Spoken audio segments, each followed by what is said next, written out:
Hello, everyone. Welcome to Diary of a Minister. My name is Dele. It's my pleasure to be your host for this special telecast. And last week was a blast.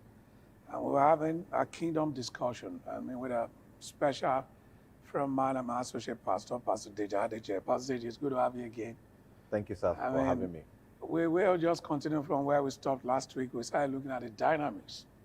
And as this time, operation dynamics of the kingdom. And for those who are new to this, we do this every time to provide capacity building to budding and aspiring ministers. And we want to just key in today because, what battered this was the thought that the Lord was there for 40 days and he spent his time, talking about the kingdom. Why is the kingdom very important?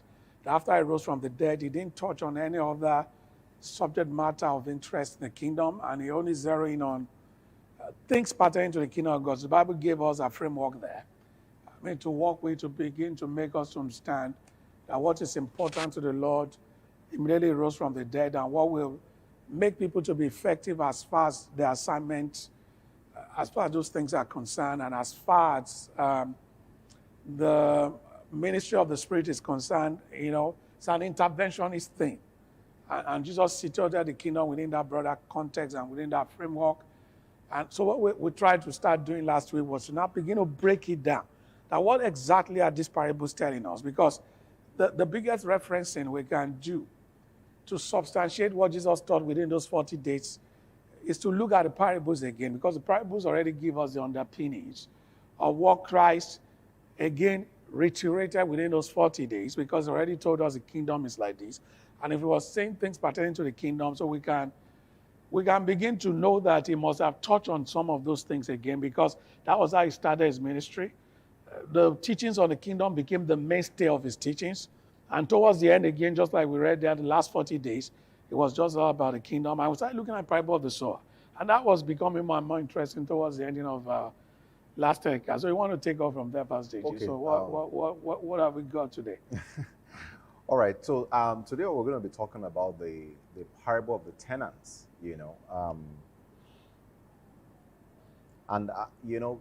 where we stopped in the last one, we talked about the fact that when you have the good seed and that falls on a good ground, of course, we know that the result of the seed really has nothing to do with the soil anyway. It has everything to do with your heart. So the ground there, the ground in itself is not, it's the heart of man. It's your heart, yes, and the state of your heart and how much you can hold it, But there was something we arrived at, that understanding, conceptualizing the value chain, understanding the entire length and breadth, of what God is putting inside of you is the first productive outcome, of the working of the seed. Yeah. This understanding could take some time. And you see, I often teach people in iLeap, there's some series we take, that you could overlay this operation on anything.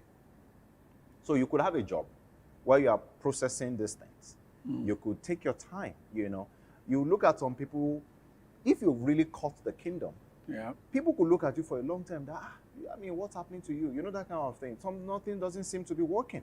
But if you indeed caught the thinking of God and you are, you that you're getting closer to something, you don't need to worry so much about, what people have to say about you, but you're sure that you're onto something, a thought of God in your spirit that landed. That's like when it says a man that is going on a journey. On a journey. You're on a journey. You're on a journey. So you must be aware of your journey. It's the only way you don't have to compare yourself with another. And that's why he said those who compare themselves with another, they're not wise. Because there's a journey. Everybody's journey is individual. As you were saying, sorry for cutting you short. That parable just jumped at me. Because while the guy was going on the journey, his citizens hated him. You see that construct? That means they're like, we're not going to allow this man to reign over us. He kept on saying, you should not worry if there's no immediate, because that means there was a time while the guy was on the journey, his citizens felt they were more powerful. We will get to that. But by the time he returned, there's a parable that I want us to discuss today. That I think, what I just want to itemize there and emphasize there is that it's a journey. It's a journey. And in fact, why I was even saying we'll get to that is because I now started to understand something about why, there are a number of journeys in God. you know. But the fact remains that, yes, as PD mentioned, there are different stages of different journeys, you know, that the operations of the kingdom takes, you know, in us. And we must be aware of that. Thank you, sir, for bringing that up. Very important. But when you get to understanding, why understanding is critical is because of something I saw in the parable of the tenants. Oh. Yes. You see, the thing about the parables of Christ, though, is that, see, even business school people know that, look, this one is a gold mine. And the truth remains that I can't even boast that I understand like 1% of what Christ communicates, because they are so deep, so extensive, so diverse. So it's just exciting, you know, anytime you relate with it. But if you look at the parable of talent, you know, let me see if I could just reference it a little bit. Now, you know what happened in that place was in Mark 12, 1 to 12. And there were very key things that happened there. Number one was that it talked about a man who built a vineyard, who set up a vineyard. Yeah. And then, you know, he leased the vineyard to people, to, you know, and then he traveled. That was another journey. Because there's a journey. So there's another journey. So this journey now, that's what I was saying. I say, you know, I wanted to connect that thought, but I didn't want to lose the flow you are also bringing. There is a journey, and then there's another journey. Now, but if you study that place very well, there are 4 things that person did in building of a vineyard, because the vineyard was the idea. But it was much more than just setting up a vineyard. He actually built 4 things. If you look at that scripture very well. Now, he built, the Bible says that there is a vineyard. Then he built a wall around it. The Bible says he dug a pit for a wine press. And the next thing, he built a watchtower. He constructed 4 things. 4, in fact, that I don't know if we have time to look into that, but that's a whole enterprise construct around those 4 things when it comes to bringing about, because this is someone now that has crossed the realm of understanding. He is now really, he has now, as it was, gotten capital to express, you know, what is inside of him. Wow. But that parable taught a very key lesson in understanding the difference between ownership and management. The Bible says he leased the vineyard. He built 4 things, but he leased just the vineyard. And then he traveled. You know, what is important here, I will tell you. Do you know that the people, because there's actually a key difference between ownership and management. It's one of the gold secrets in entrepreneurship that I also think that we have to learn as far as the principle of the kingdom is concerned. Now, in management, it is actually possible to have other people run what you have built. But something there happens that always, you know, there is like always a challenge for most systems that run in that way. Because when you see every enterprise, you often see that, okay, they say that, oh, one-man business, they like this one-man business because it has its own advantages and disadvantages. Then, you know, when you now want to bring other partners or people to come and work with you, you know, there's problems, you know, that are involved, you know, in that process, which could mean things like mutiny. Business mutiny used to take place because mutiny, you know, happens, and then you see them, you know, displacing you, you know, from your business. But the key thing here was that these people that he brought to do management, because management, the difference essentially is that the business itself that runs on your facility, you give it to managers. But it's different from ownership. But because the intellectual property that produced the facility, you know, is from you.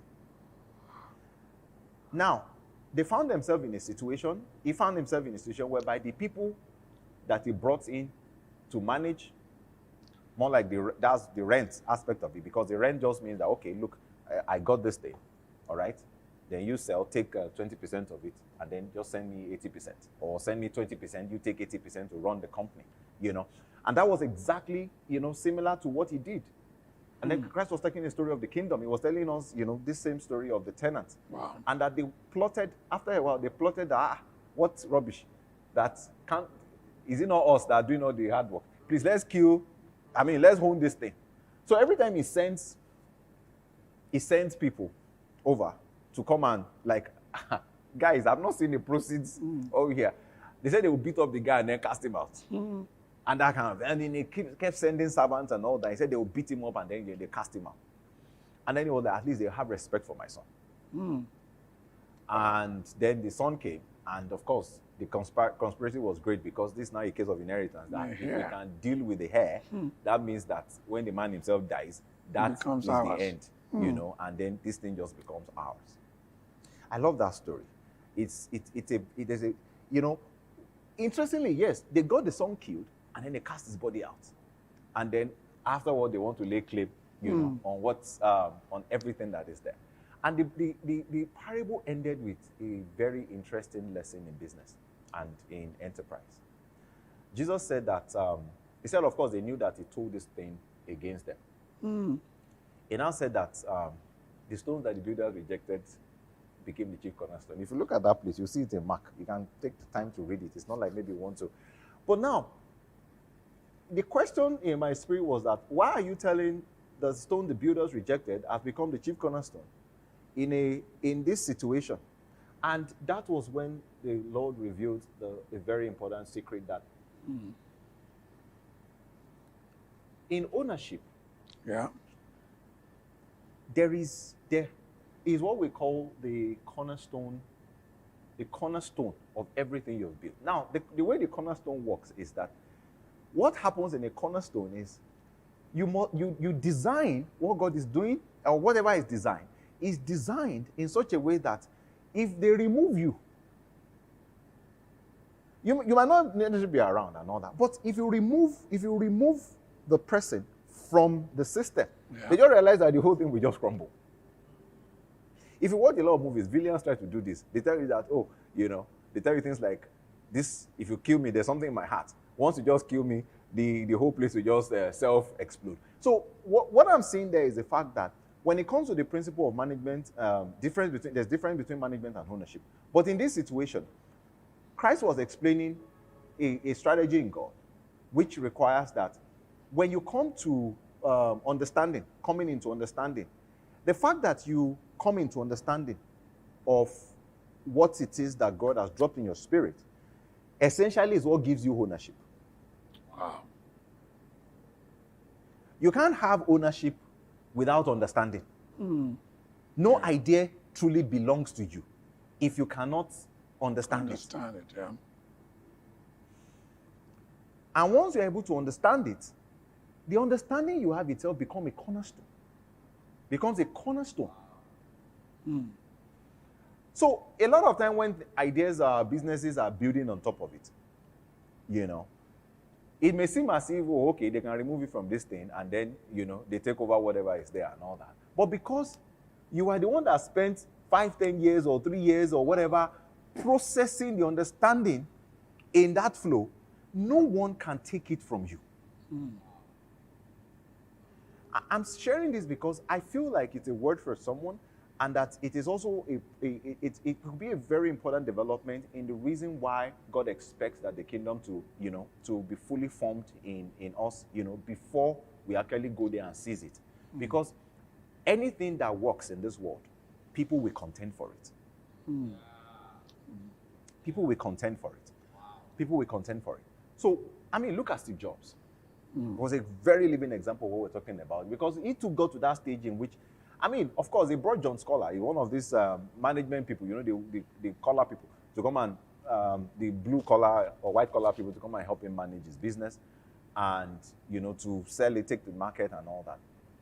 His own story is also very peculiar because he built a company. You can imagine all the story when he founded the company and all the things they went through. And then somehow, when he brought these guys who are essentially supposed to, of course, make money running the company, and he is just, you know, in technology and all that, they hustled him from his company. Wow. They threw him out of his company. But unknowingly for them, they have removed the cornerstone of the business.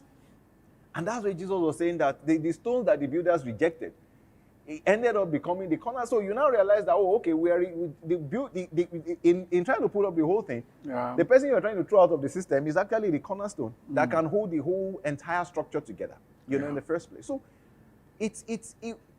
this same thing, Jesus practiced it himself as a cornerstone.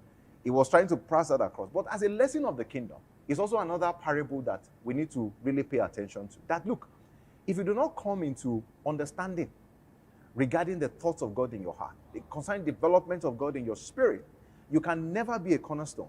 And once you cannot be a cornerstone, somebody is going to displace you. A copycat is going to displace you, from the market, from the system. I mean, how did Steve Jobs' case end? They had to acquire him back to the company. Yeah. Because they thought that designing product was just coming up with a few ideas, tell some engineers and all that. So it's a very vital lesson that comes out from that parable. The other one of the parable and the tears also comes with the fact that even if you have a good seed on a good ground, just like Christ taught, the fact that the enemy will come and contend for it is that, in fact, the fact that it's a good seed shows expect that there will be contention for it. So let us not be ignorant of the fact that any good seed, any good thoughts of God in our spirit, if once you come into the understanding, one is going to mature, is going to have contention. In fact, the contention could even start at the moment, even before it starts to sprout. You will start to see, contention, immediately. Somebody might even come. People should expect it. Expect it. And that's what Christ was saying, that look, it's not even some of the seed, because for the enemy to come and sow tears, like we were saying in the last episode, that he was taking seeds, maybe he must have imported some ideas from the wayside and then implemented them. Yeah. So don't expect that there will not be contention, because he will definitely try to copy, what it is that you're doing, the process of God that is working in your spirit. He will definitely try to copy it. I expect that to happen. But this cornerstone strategy is very, very important. That do not lose the understanding of what God is doing, because if you lose that understanding, you cannot become the cornerstone. And whatever is built, they could throw you out, and then there is no, you have no defense, and then you've lost that kingdom, in the first place. So, because it's also a very important understanding. Yeah. So I want you to speak to the parable of the talents, because that's another which is very the third one, powerful, very powerful parable of the kingdom. I mean, give 1-5. Like I usually do my analysis. The way my mind runs is that I'm very much data driven. Yeah. So the Lord is saying, in the world, it doesn't matter what is happening. There are only 8 talents. The person that's going to get the highest will get 5. Somebody will get 2. And anyone that is even going to bury it will still get 1. That means the kingdom is designed in such a way that, according to your relative ability, so I want you to speak to that relative ability. What you can handle comes to you. And you can't now begin to blame God. Because why was it the guy that received 1, the only one that buried his own? Yeah. And again, the Lord now did something that is also surprising. When the guy buried his own, he didn't say, give that 1 talent to the one that had 2 and made it 4. He said, give to the one that had 5 and made it 10. So that means productivity is always very attractive to God. And he has a way of just, and again, the punishment of the guy that buried his talent. Why is the kingdom so harsh? Because a lot of people want to approach the things of God with a church mind. But in the kingdom, there are consequences for action. Because you begin to wonder, what exactly did that guy do wrong? That he now said, you are a wicked and slothful servant. And of course, in our operationalize a concept that is called banking. And what should I have done is to have put my own with banking. So we want to speak to that. Especially the church is actually a place where we bring people who are already gnashing their teeth and try to rebuke them, and infuse them with the knowledge of the kingdom again, so that we send them back out there, and then they can go and try again, So, but the thing is that if you have ever heard what is known as the power law, I don't know if anybody has researched what we call the power law. Does anybody know the power law here? If you know the power law, the power law is what distributes resources across an exponential scale. So instead of having, God does not do y equals 2x. So you want to work with God, and you expect that, okay, I am just going to do 2 times x equals y. God doesn't do that. You can look at every, and it's already exemplified by what you have there. So the power law focuses on y equals x raised to power 2. You know, that's the power law, or raised to power something. So the power law focuses on the fact that, you know, the graph of the power law goes like this. Wow. So you could see more resources going into the hands of just a few. Pareto too got a bit of that insight, where they talked about that 80% of the work is done by 20% of the people.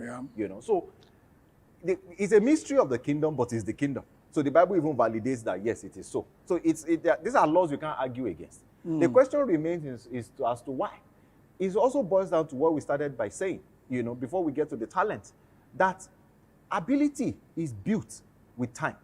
So you remember we said something about the parable of the sower, and that you need to consolidate yourself in understanding the thoughts of God in your spirit, right?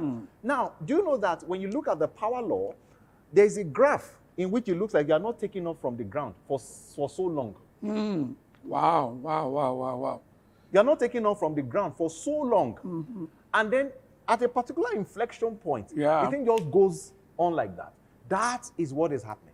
So in the process of when the deposit of God is in your spirit for the first time, you are at a ground level in which nothing is really taking place. So it's almost as if you're not necessarily merely earning anything. Even if you're making money, maybe you're just making some trivial amount, but you're consolidating. So once you get to the inflection point, because like I said, God doesn't do y equals 2x. It doesn't even make sense. The y equals 2x doesn't make sense because he was the same one.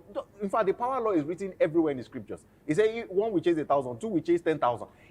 God doesn't do 2x. It doesn't do y equals 2x. So you have it's not linear. It's not linear. Yes, it's not linear. The linear is just a process that you can apply still in the consolidation phase, but that is not sustainable for God on the long term. Yes, He couldn't have created the universe as a linear thing. Because that is why multiplying 5 talents and making it 10, and 2 and making it 4. Yes. The next inflection point is I have authority over 10 over cities. 10 cities. How do you move from talent to cities? And that's why he did not move that 1 to 4. He moved it to the one that doubled it to, is it 8 or 10?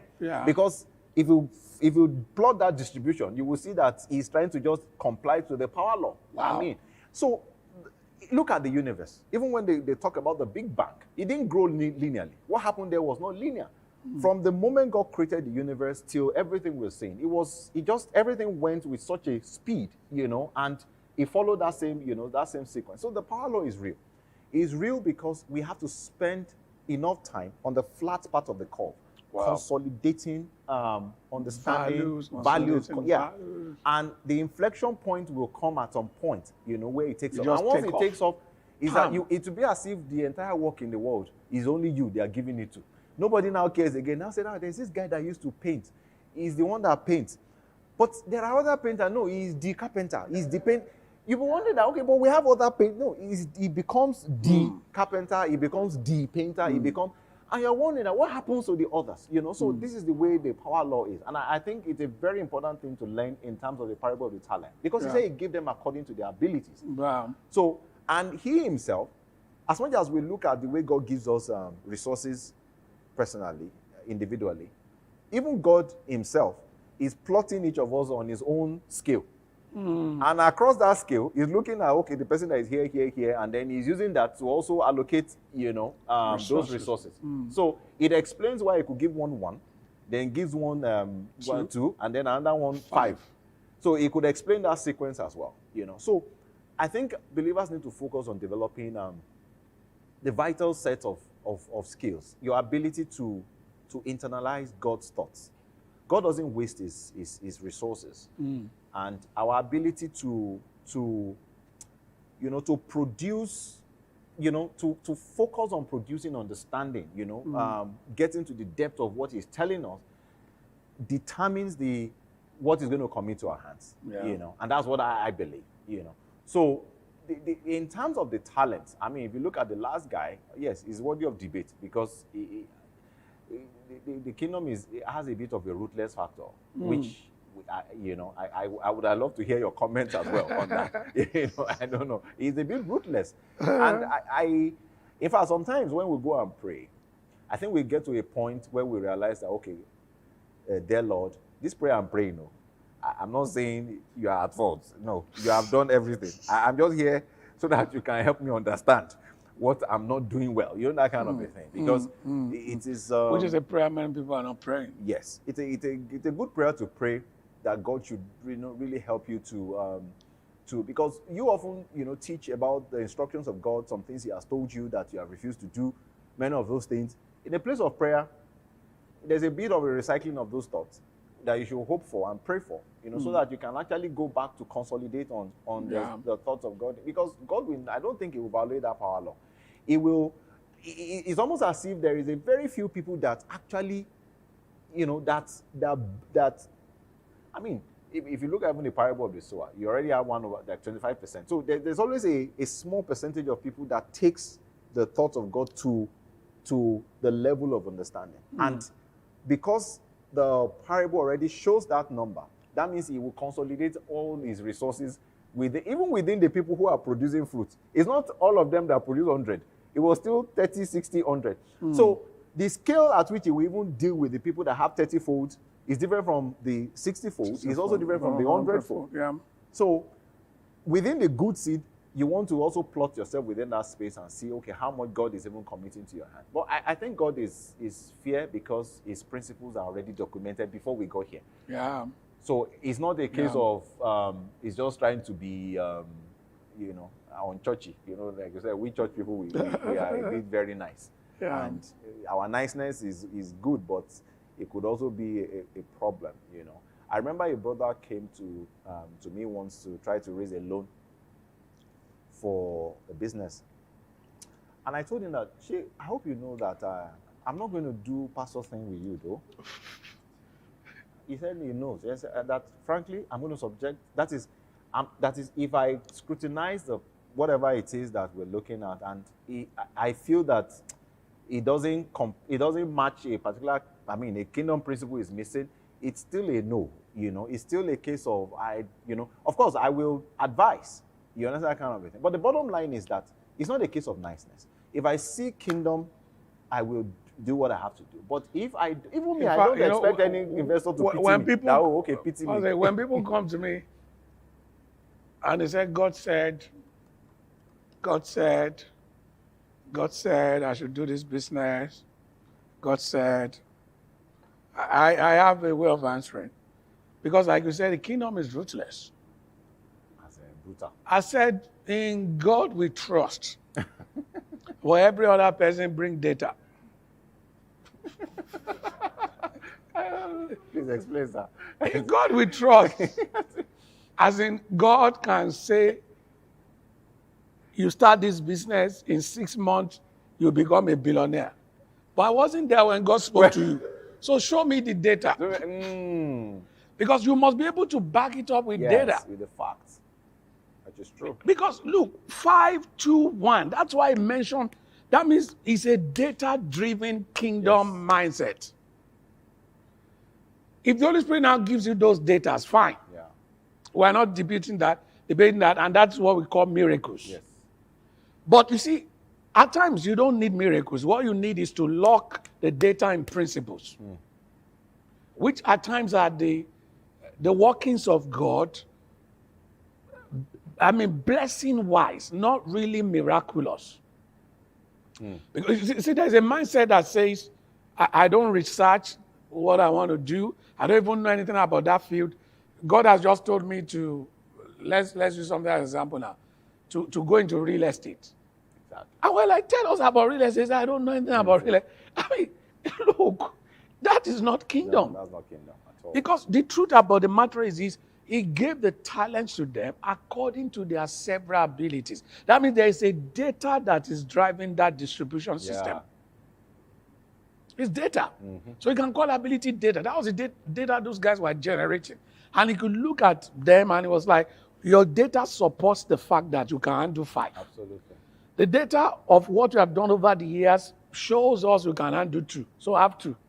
But you, Your data Sure, is showing sure. us you can. In fact, we're not even supposed to give you anything. But because we don't want to violate a rule of the kingdom that Everybody says has more. everybody must have something. Yeah.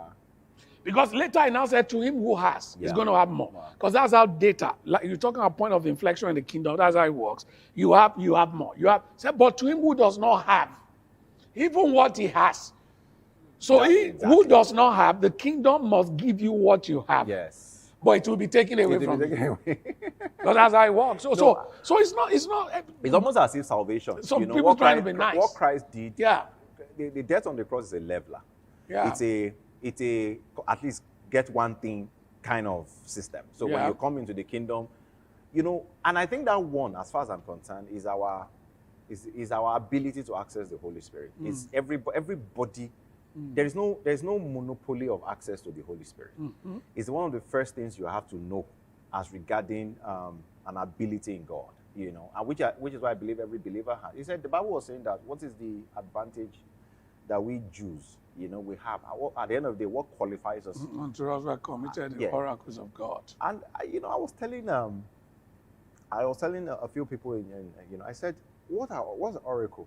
Have you ever even looked at what oracles is? The fact that someone who can bring out secrets, you know, from the spiritual. Someone like you come to, you know, seek like knowledge, you know, like come and get. But they even call them an oracle. Go and Yes. seek the oracle.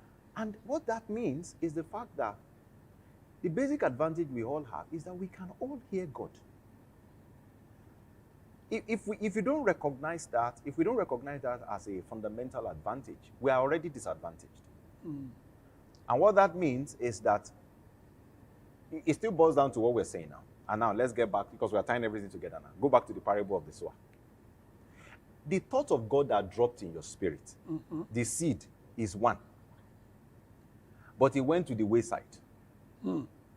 So no matter what you're saying now, what you're now looking at is that you now have a conversion system that means that you cannot take the words of God, you know, the thoughts of God in your spirit seriously to execute it.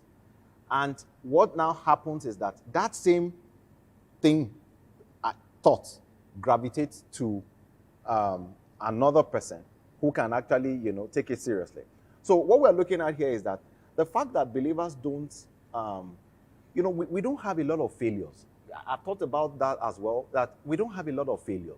If you don't have a lot of failures, what I mean by failures is that if you are there, if you are just, if you are regular, but you don't have a lot of failures, people assume that when God, I think, okay, was it PDK that was saying something recently, but again, that when God tells you something, and then you go and practice it and you fail, it means God did not speak. That is a problem. That's a problem. That's a problem. Your ability to respond to the nudgings of your spirit, of your heart, as regarding what you should do, that response is the valuable, not the results. You remember you told us, it was the last week episode when we talked about that whatever you bind on earth is bound in heaven. What that means is that as a oracle of God, I think we have the power to decide what is going to work in the future. But I think people are not really, they don't believe that what drops in their spirit is of God. So because they don't believe that, they subject it to an initial experiment of financial success and then they maybe dump it. So I don't think we have enough failures. That's why I feel that we don't really do anything. So what are we executing? What are you doing that you know you can fail at? Have you even tried that thing? It was Katie Adams that said, it was one of them, I don't know if you know her. She's a faith person. She's based in I think, Boston in the US. She said that every major steps of faith that she has ever taken was done clearly in the face of where she saw that this thing could go awfully wrong. With terror in her heart, but she still did it anyway. In that, So we have to get to a point. I'm talking about this one talent, Yeah. and the fact that we all have the equal ability Yeah. to listen to hear the Lord. And because we all have equal ability to actually hear the Lord, we can make use of that ability and first of all grow that ability. Being able to grow that ability is going to be critical in the development, that is to come in the future. Victor, you know where to cut, please. See me? Why did you leave your phone in? Please, can you rephrase, please? Okay. So, Victor, you know where to cut? Okay. So, that is the ability to hear God, I believe, is equally, because God will be unfair. I mean, it will not be just because the Bible says that when he opened he had divided the middle wall of partition, he tore the veil. Yeah. So we definitely all have one-to-one access to the Father. And for me, I believe that one-to-one access is a fundamental right of every believer. But that one-to-one access actually gives us this advantage oracle position that we don't use at all. And that's because we don't fail enough. Because you see, the underbelly of all those, underpinning right of all those parables was that the master was not dealing with everybody through a proxy. He was dealing with them directly. There was no proxy. So the key thing there is that believers must understand that advantage. If you don't recognize it as an advantage, it might start to, you see, God will give you small trades. Mustard seed, that's what we said about the kingdom. Yeah. Small trades, small projects, small ideas that you need to use to validate that ability. Wow. Yes. Wow. So they are found in little things. Yes. Because once you can, I hope somebody gets this. Once you can use that small things to validate how to hear, that is this thing you're hearing, this is God speaking to me. God can deliver a kingdom to you. Wow. Because for me, that ability is the most critical ability. You know what? It just came alive now that the whole essence of giving a talent is actually the cities. So the talent is the talent was given to validate several abilities. Of course. The cities were given to validate what you did with the talent. Yes, sir. I said, look, when God gives you a job, it's not the 50,000 they are paying you. That is That your matters, real pay, yeah.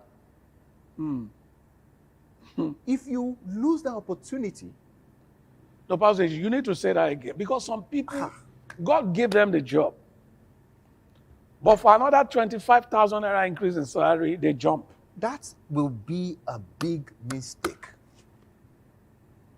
Especially if that job puts you in a position where you depend on this oracle component of God. Wow.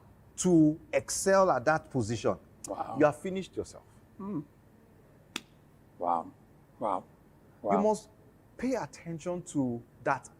You see, sons. Now, let's get back, because sons hear their father. And that's why we was talking, because every drilling of God in us is all about creating sons.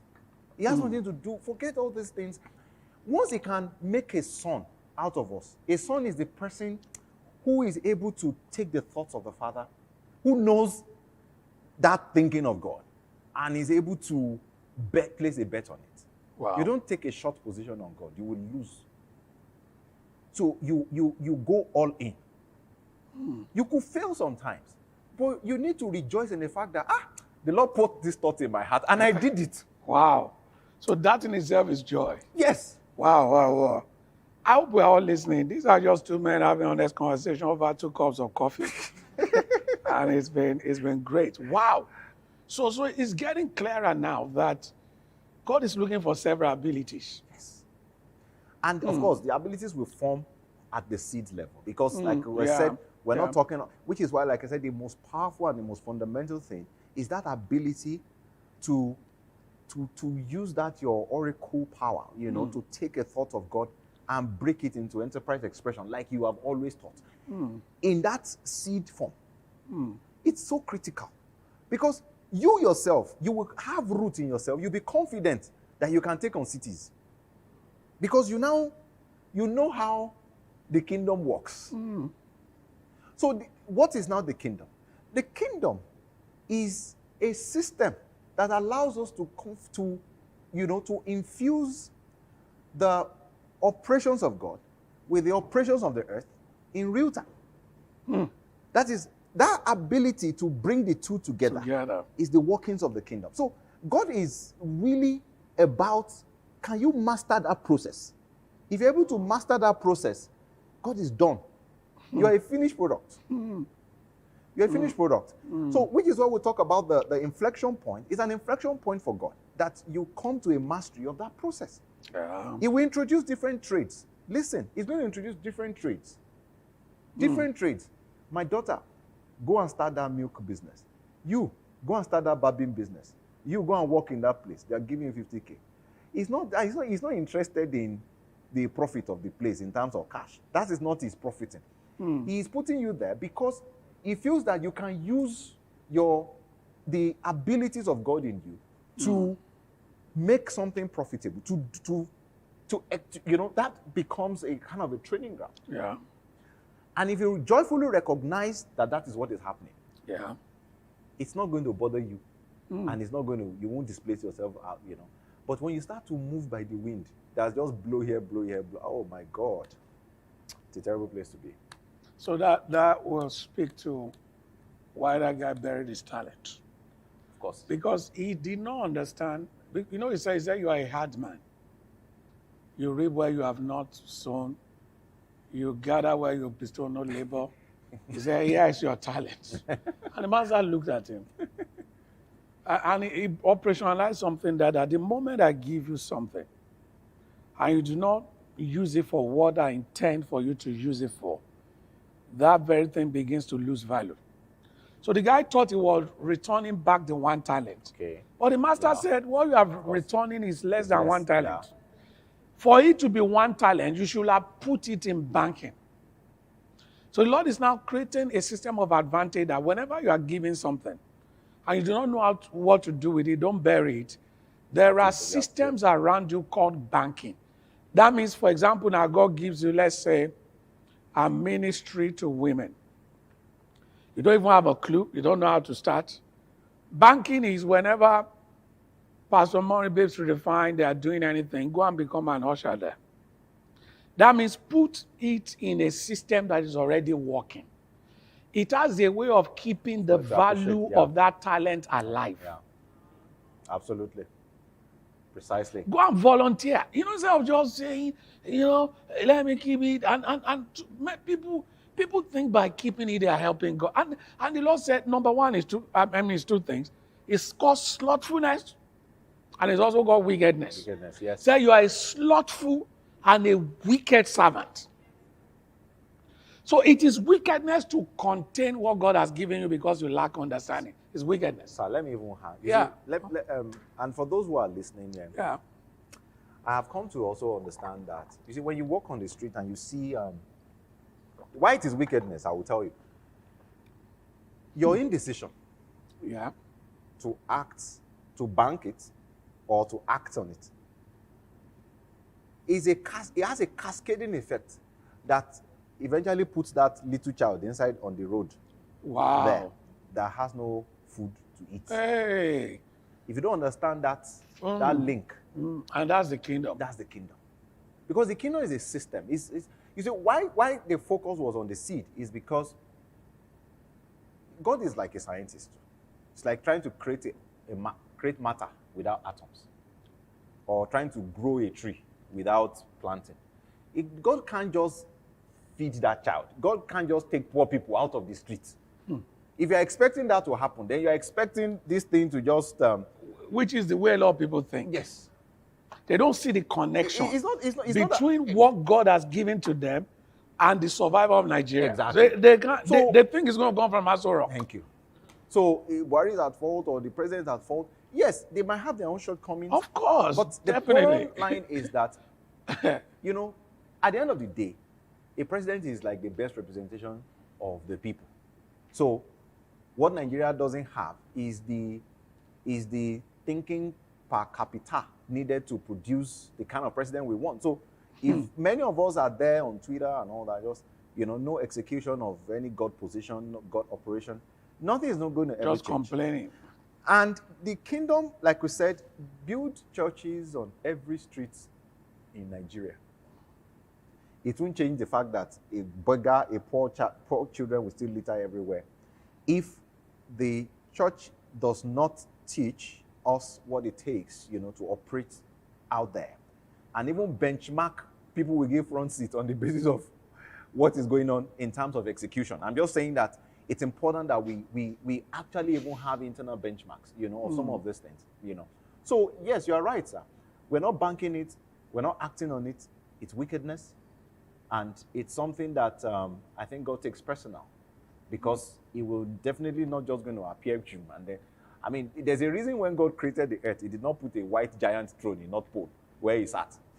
Because if he had wanted to come and run things by himself, then he should put a magnificent throne in the North Pole. Then I say, well, where is God? He's in the North Pole. So let's go and meet him in the North Pole. He's sitting there as God. There's a reason it's not like that. No, to even buttress that, you know, when he gave them both the parable of the talent and parable of the pound, which parable of the miners, he came with an operating statement: occupy till I come. Precisely. So it's up to you. You know, yeah. The aspect that I always ponder again on the fact that, you know, when they say the citizens don't like the man, and the guy who said you're a hard man, you reap where you did not sow. Yeah. Of course, the guy lacks understanding, because back to our principle of ownership and management, you can still learn from the same thing. That look, I mean, the guy put a wall. There's something he has built before we all got here. So he's just renting the space to us while he goes, you know, maybe to set up another kingdom. We don't know. So for you to say he reaps where he knows so, it's just total lack of how things work. That means the person who received the 1 talent does not even understand how anything works. For him to even make that kind of statement. Yeah.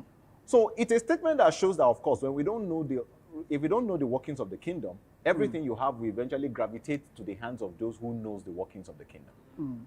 And that was exactly what happened. That was what happened. You know. So it is those who don't use their talent that make resources to flow from the poor to the rich. Absolutely. And then stop the resources that are supposed to even keep the poor out of poverty away from flowing.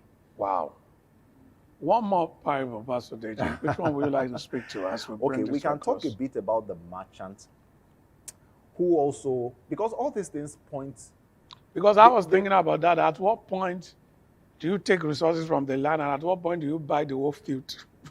At what point do you take resources from the field? Yeah. And at what point do you buy the entire field? Okay, I think the issue of the great pearl is also very important, because one of the principles I believe Christ was teaching there is also the multiplier effect, you know, of the kingdom. Because it's very important we understand the nature of stored value. Now, this guy is a merchant, because there are three methods that the Lord discussed that at least I've researched when it comes to increasing value in the kingdom. He talked about the sower, which essentially means that, which is like the first layer of value creation. But that is not, that's not particularly what multiplies it. That's just what gives you like the base entry, you know. Then he talked about the merchants, and then he talked about the trader. Wow. Now, the sower, the merchant, and then the trader. And the trader. Yeah. So the merchants are There's a fourth one. The householder. The householder, yes. That's true. That's true. There's a householder one. And that's the one that gets out of his treasure both things old and new. The householder is more like, I think is the final stage. Is the final stage, at that point where you can pull all together. Yes, there's so much of thought. But speak to the first three, yeah. please. But on the first one, we've talked about it, because it builds on the entry level. That's coming up with the first fruit in itself, the understanding of. That was why the Lord said, if you don't understand this one, you cannot move to the other one. So it's from the sower. So from that one, it's more like from the parable of the sower is where you bring about, the first fruits of your. So because indeed, do you know how joyful it is? I tell when you say, oh, God gave me this idea, or this is, and then somehow you put everything you can into that thing, and then it fetches you a profit of 50,000. 50,000 might be not be so significant, right? Yeah. But that is a lot.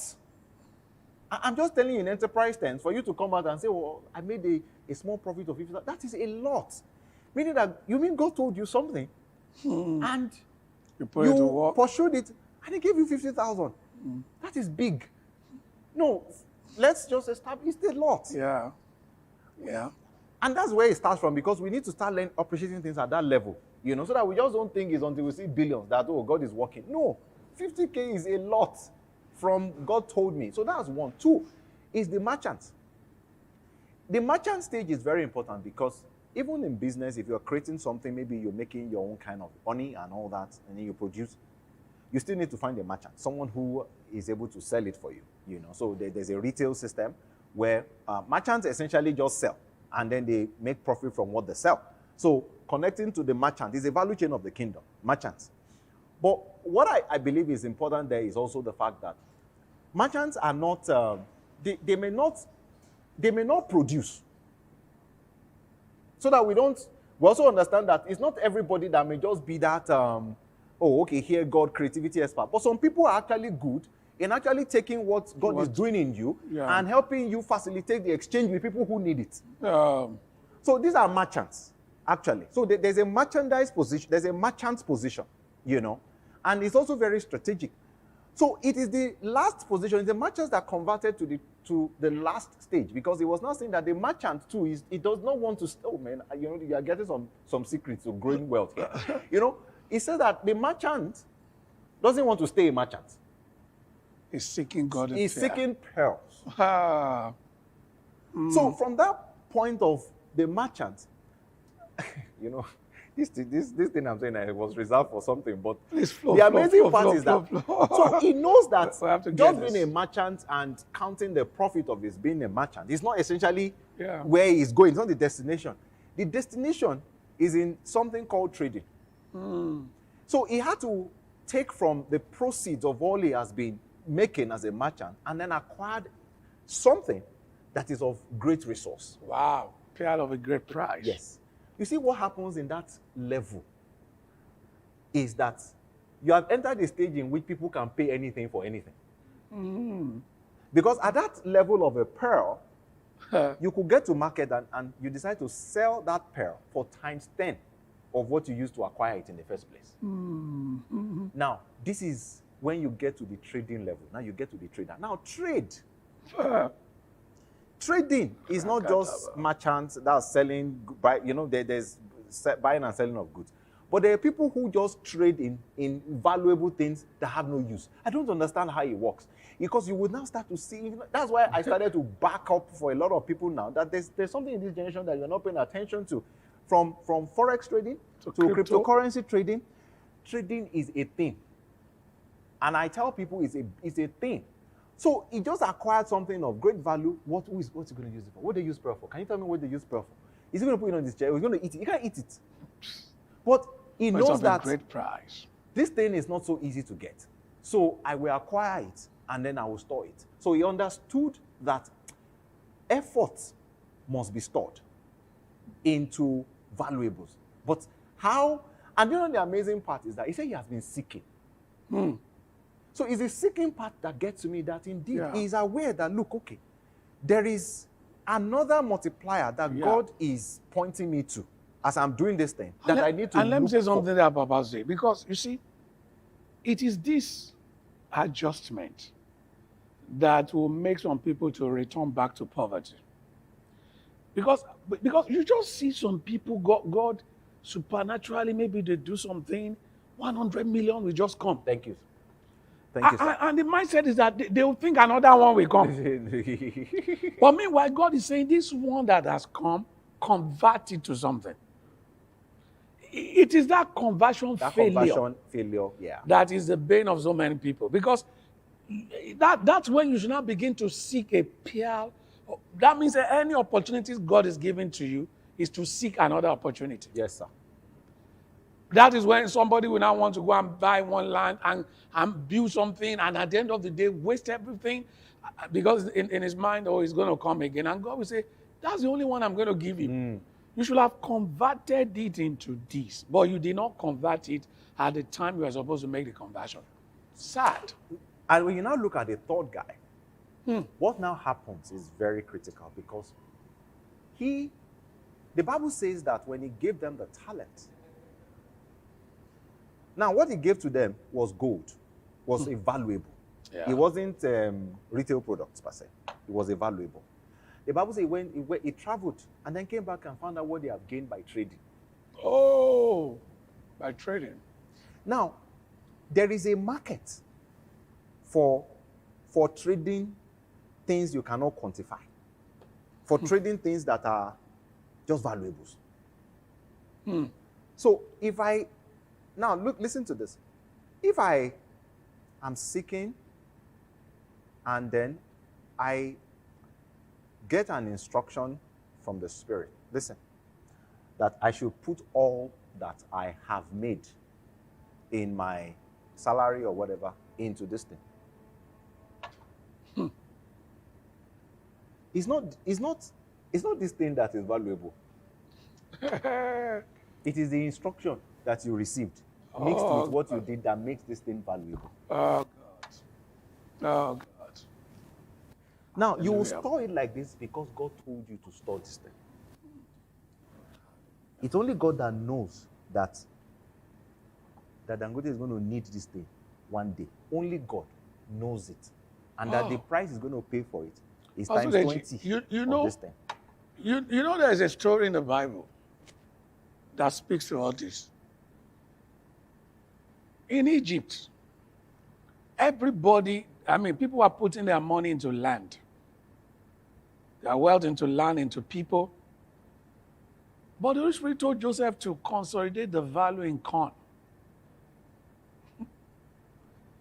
Would you believe that one day corn will become more valuable than land? Exactly. People were given land to buy corn.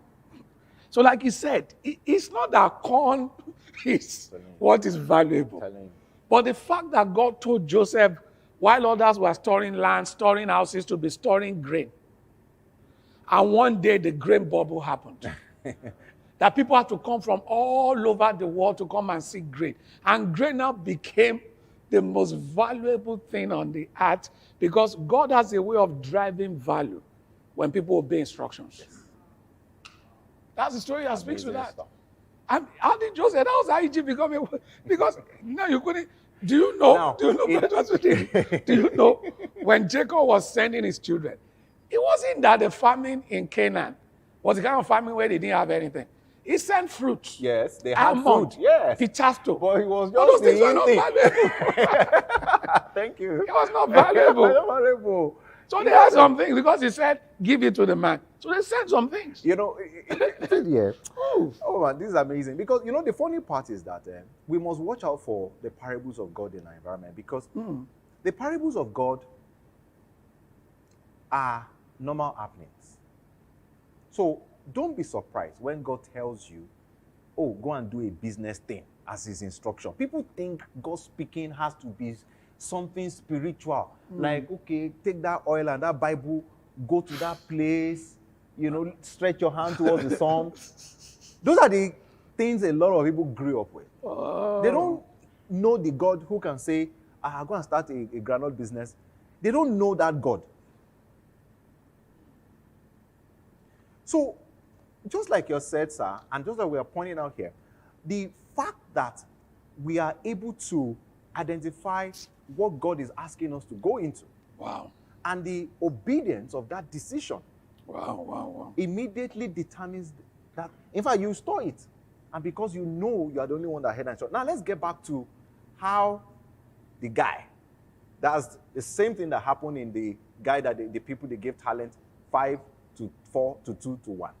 How do you think they doubled it? It's just the same thing. That was stored value. That was a valuable. So they could trade with it. Trading is simple to trade. Because of course, there's a skill set to it. But again, what they did was that they just maybe converted it against another type of asset. You understand what I'm saying now? And then converted it back to another asset. And then they got double of what they had. Is that not what happens in trading? How many of you have learned about trading? That's what happens. Yeah. And then they doubled the value. And the guy said, wow, shrewd guy. Man, please let me give you 10 cities. Why? Of course. Because the same wisdom you used to double 2 talents, you can double 10 cities with it. It's the same wisdom, the same kingdom model. Wow. So let's not forget the fact that, yes, there is a sower. And that's where the journey begins. There's the merchant. And there's a trader. And then there's a trader. And I'll speak to the last one. There's an householder. So that's Matthew 13:52. Every man that is instructed into the kingdom is like a man that is an householder that brings out of his treasure both things old and new. So that is the ability to repeat the entire process again. That's when you iterate, you repeat, and there's incremental. That's the agile system. That's the agile framework. Iteration, repetition. Sorry, let me even add that. It's true. That's the householder. It's true. Because it brings out old and new. That even validates it because if you look at where we're starting from, when you get to the merchant stage, then you become a trader. So that means it doesn't forget what has happened. After they succeeded at traders? After they succeeded at traders, they gave them cities. So they had now, they had households, they had, they had bigger things. So it's like Peter said, it's the last stage. Become an householder. You now have, this same process that produced that stage. You now have it in all sort of forms. So you can bring it out. You can now find yourself actually, even investing in other people, or even bringing other people up. So it's a cycle that I believe, God expects us to use to capture realms. And I know that for those of us who are still not failing in walking the process, that God has laid, we will get to this householder stage. Whatever you're going to take, Pastor Deji, if we continue, we won't leave. So we got to stop now. I want to thank everyone for joining us. We will do this again because we still have so much to talk about. But our coffee is cold now. And we'll just put a stop to this and or maybe put a comma to this because we will still do much more in the days to come. Thank you for joining us. And I hope this has blessed someone. And if it has blessed you, make sure you share this with someone. There's a number on the screen that's our hotline. You want to join our Instagram platform and our WhatsApp platform where we provide capacity building and trainings, for ministers and enterprise developers. And that is very, very important. And there's also an account on the screen if you want to partner with us in taking this message to other parts. And God bless you. We'll see you again at another time. Don't forget Matthew 13:52. Be an householder. Bring out of your treasure things old and new and change the world forever.